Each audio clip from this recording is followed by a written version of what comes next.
प्रिय विद्यार्थियों, DSS online कक्षा में आपका स्वागत है। मैं हिंदी अध्यापक हेमवती नंदन सिंह। जैसा कि आप सभी जानते हैं, पिछले वीडियो में हम लोगों ने विशेषण के अंतर्गत उसके दो भेद, जिसमें गुणवाचक विशेषण और संख्यावाचक विशेषण के बारे में अध्ययन कर लिया था, पढ़ लिया था। अब इसमें जो बचे हुए दो और उसके भेद हैं, इसमें तीसरा है परिमाणवाचक विशेषण। उसे हमें आज पढ़ना है, परिमाणवाचक विशेषण, और चौथा जो है सार्वनामिक विशेषण। इसमें तीसरा हमें पढ़ना है पहले परिमाणवाचक विशेषण।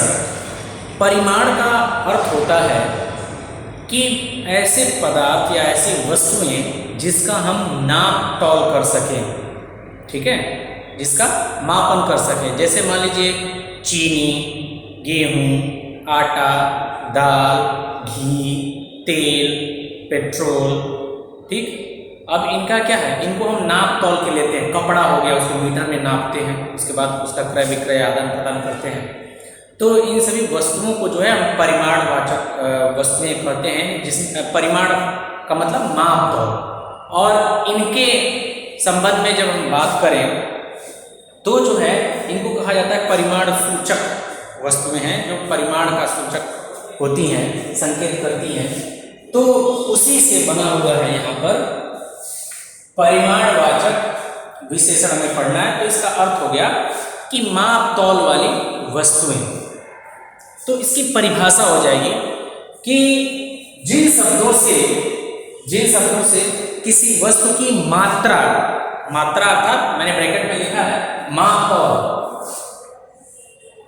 मात्रा, जिन शब्दों से किसी वस्तु की मात्रा अर्थात माप तौल का बोध होता है, उसे क्या कहते हैं, परिमाणवाचक विशेषण कहते हैं। उसे हम परिमाणवाचक विशेषण कहते हैं। जैसे यहाँ पे उदाहरण देखिए, कमला ने 2 मीटर कपड़ा खरीदा। अब ये जो कमला कपड़ा खरीद रही है, तो उसका मापन किसने किया जा रहा है, मीटर में, 2 मीटर, ठीक। ये हो गया 2 मीटर कपड़ा वस्तु हो गया, और उसका जो है मापन करके नहीं, उसको माप करके नाप के हम 2 मीटर ले रहे हैं, यानी कमला उसे खरीद रही है। दूसरा उदाहरण देखिए, यानी यहाँ पर निश्चितता का बोध है, 2 मीटर। अब यहाँ देखिए, चाय में थोड़ी चीनी और डालो, थोड़ी। अब चीनी यहाँ पे क्या है, चीनी भी ऐसी वस्तु है जिसका नाप तौल करके, अभी तो हम कहेंगे कि चाय में 1 चीनी और डालो या 2 चीनी, संख्या के आधार पर होता ही नहीं है। क्योंकि इससे पहले हमने जो पढ़ा था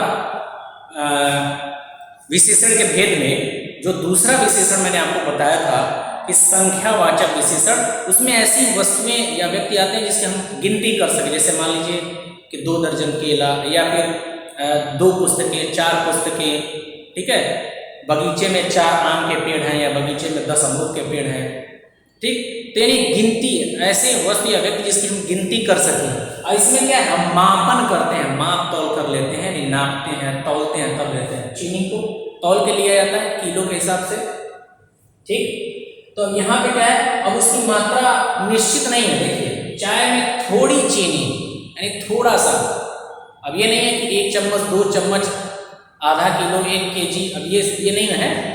तो थोड़ी चीनी और डालो, यानी ये अनिश्चित है, चीनी की मात्रा यहाँ पे अनिश्चित है। तो अब इस आधार पर अब परिमाणवाचक विशेषण में भी उसकी निश्चितता और अनिश्चितता के आधार पर इसके 2 उपभेद और किए गए हैं, जिसे हम कहते हैं, देखिए इसके 2 उपभेद और हैं, ठीक है। इसमें पहला है निश्चित परिमाणवाचक विशेषण। नाम से ही स्पष्ट है, निश्चित परिमाणवाचक विशेषण अर्थात जिसकी मात्रा जो है निश्चित होगी, ठीक है। चाहे वो वस्तु, जैसे मान लीजिए चीनी ले रहे हैं तो 1 किलो, 2 किलो, 3 किलो, 4 किलो, उसमें उसकी मात्रा निश्चित होगी, ठीक है। देखिए, जैसे दादाजी बाजार से 2 लीटर दूध लाए। हम ये कह सकते हैं, अगर इसकी परिभाषा आपको लिखनी हो तो ऐसी वस्तुएं जिसकी निश्चित मात्रा का बोध हो, या हम ये कह सकते हैं कि जिन शब्दों से किसी वस्तु की निश्चित मात्रा का बोध हो उसे हम क्या कहेंगे, निश्चित परिमाणवाचक विशेषण कहेंगे। या देखिए, दादाजी बाजार से 2 लीटर दूध लाए। अब 2 लीटर दूध की मात्रा निश्चित है कि 2 लीटर ले आए, ना उससे कम ना उससे ज्यादा, मात्रा निश्चित है। ठीक है, अगर यहाँ हो जाए कि माँ बाजार से, ठीक है, 2 किलो फल ले आई, 2 किलो सेब ले आई, ठीक है, तो ये भी हो सकता है। या फिर आप ये भी लिख सकते हैं कि आटा, चावल, चीनी, तेल, घी, शक्कर, मतलब चीनी तो है ही यहाँ पे, ठीक, कोई भी वस्तु जिसका हम या कपड़ा भी हो सकता है, मीटर में नाप के लेते हैं। यानी कुल मिला के मुझे ये आपको यहाँ बताना था कि यहाँ जो है इसकी मात्रा निश्चित है कि 2 लीटर। अब देखिए दूसरे में, जो दूसरा है अनिश्चित परिमाणवाचक विशेषण, अर्थात जिन, इसमें हो जाएगा, इसकी परिभाषा हो जाएगी, जिन शब्दों से किसी वस्तु की मात्रा की निश्चितता का बोध नहीं होता है, यानी निश्चित मात्रा का बोध नहीं होता है, उसे हम कहते हैं अनिश्चित परिमाणवाचक विशेषण। जैसे कि गिलास में थोड़ा पानी और दो, ठीक है, डिब्बे में थोड़ा शहद बचा हुआ है। अब इसमें क्या है, उसकी मात्रा निश्चित नहीं, कितना शहद बचा हुआ है डिब्बे में, या गिलास में थोड़ा दूध और देना है तो कितना है देना है, ठीक, यानी थोड़ा, कुछ, ये सब चीजें जो हैं इसमें, ये जो शब्द है वो इसमें जरूर आपको देखने को मिल जाएगा। ठीक है, मुझे बाजार से कुछ सब्जियां लानी है, कुछ, अब निश्चित नहीं है, ठीक है, तो ये हो गया। या फिर आप यहाँ ये कह सकते हैं कि गिलास में थोड़ा पानी और भरो, ठीक, या चाय में पत्ती थोड़ी और पत्ती डालो, चाय में थोड़ी और पत्ती डालो। तो यहाँ पे थोड़ा, कुछ जो आ रहा है ये अनिश्चितता बोधक या सूचक शब्द हैं, जिससे इनकी निश्चित मात्रा का पता नहीं चल रहा है, इसलिए हम कहेंगे कि यह जो है अनिश्चित परिमाणवाचक विशेषण है। ठीक है, इसी तरह से आप ढेर सारे उदाहरण जो है बना सकते हैं। अब देखिए, जो चौथा और अंतिम विशेषण है वो है सार्वनामिक विशेषण। सार्वनामिक यानी सर्वनाम जो है विशेषण का इसमें कार्य करता है। अर्थात जब कोई संज्ञा शब्द, ठीक है, जब कोई सर्वनाम, हाँ याद रखिएगा, जब कोई सर्वनाम किसी संज्ञा के पहले जुड़कर या लगकर उस संज्ञा की विशेषता बताने लगता है, विशेषता प्रकट करने लगता है, तो उसे हम कहते हैं सार्वनामिक विशेषण। उन शब्दों को कहते हैं सार्वनामिक विशेषण। अर्थात वह जो है सर्वनाम अब विशेषण का कार्य करने लगता है। उदाहरण के लिए देखिए, यह साइकिल मेरी है, क्या लिखा? अब साइकिल जो है वो क्या है? संज्ञा है। अब संज्ञा के पहले यह लगा हुआ ये सर्वनाम है, ठीक है, तो संज्ञा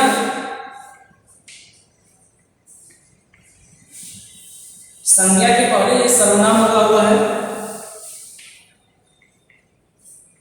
ठीक, और उसकी उस साइकिल की विशेषता प्रकट कर रहा है कि यही साइकिल, यह साइकिल मेरी है। यानी तमाम जितनी साइकिल है उसमें से वही साइकिल जिसकी तरफ हम संकेत कर रहे हैं, इशारा कर रहे हैं, वो साइकिल जो है इसकी है या मेरी है, जो भी यहाँ पे उदाहरण में आ रहा है। तो उसकी विशेषता, उस साइकिल की विशेषता हो गई कि वह साइकिल जो है मेरी है, ठीक है। तो यहाँ देखिए, संज्ञा शब्द से पहले जो सर्वनाम लगा हुआ है और इसकी विशेषता प्रकट कर रहा है, तो अब ये हो जाएगा सार्वनामिक विशेषण। इसलिए इसमें संकेत होता है, यानी संकेत किया जाता है, यह साइकिल, यह घर, वह विद्यालय, तो इसलिए सांकेतिक जो है विशेषण भी कहा जाता है, यानी संकेतवाचक विशेषण भी इसको कहते हैं। याद रखिएगा, सार्वनामिक विशेषण को संकेतवाचक विशेषण भी कहते हैं, संकेत सूचक भी कहा जाता है।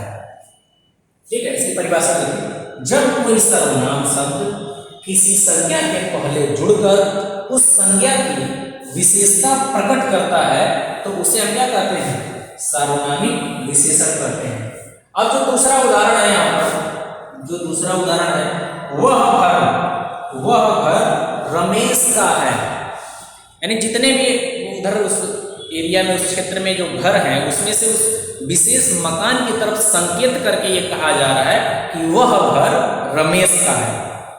ठीक है, यानी उस घर की विशेषता हो गई कि वो रमेश का है, उसका संबंध उससे जुड़ा हुआ है, और यहाँ पे हम संकेत कर रहे हैं उस घर की तरफ, तो ये हो जाएगा सार्वनामिक विशेषण। ठीक है, इसी प्रकार यह पुस्तक सुरेश की है। इसमें एक चीज आपको ध्यान रखना है कि इसमें सर्वनाम के बाद संज्ञा आनी चाहिए। ठीक है, या संज्ञा के पहले सर्वनाम शब्द आना चाहिए, ये जो है निश्चित है, इसमें ये होनी चाहिए, तभी वो सार्वनामिक विशेषण होगा। ठीक है, तो ये रहा आपका परिमाणवाचक विशेषण और सार्वनामिक विशेषण, जिसमें हम लोग देखा कि परिमाणवाचक विशेषण को जो है उसकी निश्चित मात्रा और अनिश्चित मात्रा के आधार पर दो वर्गों में विभाजित किया गया है। ठीक, और चौथा जो है सार्वनामिक विशेषण, जिसे हम संकेतवाचक विशेषण भी कहते हैं। ठीक है, अब इसके बाद जो है इससे जुड़े हुए कुछ मुख्य बिंदु हैं जो आपको जानना आवश्यक है, इसके बारे में हम चर्चा करेंगे।